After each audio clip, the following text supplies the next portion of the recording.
Put God first. Put God first in everything you do. Everything that you think you see in me, everything that I've accomplished, everything that you think I have, and I have a few things, everything that I have is by the grace of God. Understand that. It's a gift. I was sitting in my mother's beauty parlor, and I'm looking in the mirror, and I see behind me this woman under the dryer. And every time she looked up, every time I looked up, she was looking at me, just looking me in the eye. And I didn't know who she was, and I said, she said, somebody give me a pen, give me a pencil. I have a prophecy.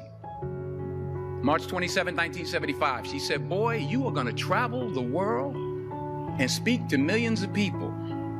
Now, mind you, I was flunked out of college. I'm thinking about joining the army. I didn't know what I was going to do, and she's telling me I'm going to travel the world and speak to millions of people. Well, I have traveled the world, and I have spoke to millions of people. But that's not the most important thing, the success that I had. The most important thing is that what she taught me and what she told me that day has stayed with me since. I've been protected. I've been directed. I've been corrected. I've kept God in my life, and it's kept me humble. I didn't always stick with him, but he always stuck with me. So stick with him in everything you do. If you think you want to do what you think I've done, then do what I've done and stick with God. Number 2, fail big. That's right. Fail big.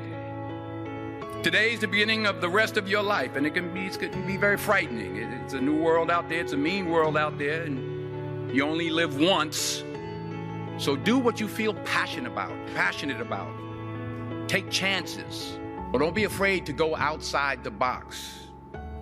Don't be afraid to think outside the box. Don't be afraid to fail big, to dream big.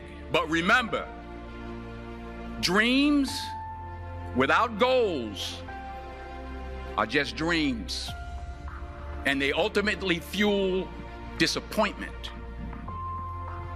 So have dreams, but have goals. And understand that to achieve these goals, you must apply discipline and consistency. In order to achieve your goals, you must apply discipline, which you have already done, and consistency every day, not just on Tuesday and miss a few days. You have to work at it every day. You have to plan every day. You've heard the saying, we don't plan to fail, we fail to plan. Hard work works. Working really hard is what successful people do. Remember that. Just because you're doing a lot more doesn't mean you're getting a lot more done. Don't confuse movement with progress. My mother told me, she said, yeah, because you can run in place all the time and never get anywhere. So continue to strive, continue to have goals, continue to progress. You'll never see a U-Haul behind a hearse. I'll say it again. You'll never see a U-Haul behind a hearse. I don't care how much money you make, you can't take it with you. And it's not how much you have. It's what you do with what you have. We all have different talents. Some of you will be doctors, some lawyers, some scientists, some educators, some nurses. The most selfish thing you can do in this world is help someone else. Why is it selfish? Because the gratification, the goodness that comes to you, the good feeling that I get from helping others, nothing's better than that. Nothing's better than that. Not jewelry, not big house I have, not the cars, but it's the joy. That's where the joy is, in helping others. That's where the success is, in helping others. Finally,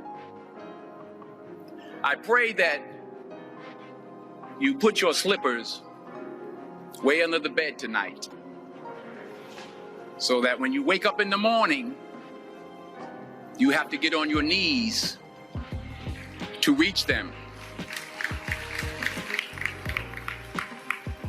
And while you're down there, say thank you for grace. Thank you for mercy. Thank you for understanding. Thank you for wisdom. Thank you for parents. Thank you for love. Thank you for kindness. Thank you for humility. Thank you for peace. Thank you for prosperity. Say thank you in advance for what's already yours. That's how I live my life. That's why I am. One of the reasons why I am today. Say thank you in advance for what is already yours. True desire in the heart for anything good is God's proof to you sent beforehand to indicate that it's yours already. I'll say it again. True desire in the heart, that itch that you have, whatever it is you want to do, that thing that you want to do to help others and to grow and to make money, that desire, that itch, that's God's proof to you, sent beforehand already to indicate that it's yours. And anything you want good, you can have. So claim it. Work hard to get it. When you get it, reach back. Pull someone else up. Each one, teach one. Don't just aspire to make a living. Aspire to make a difference.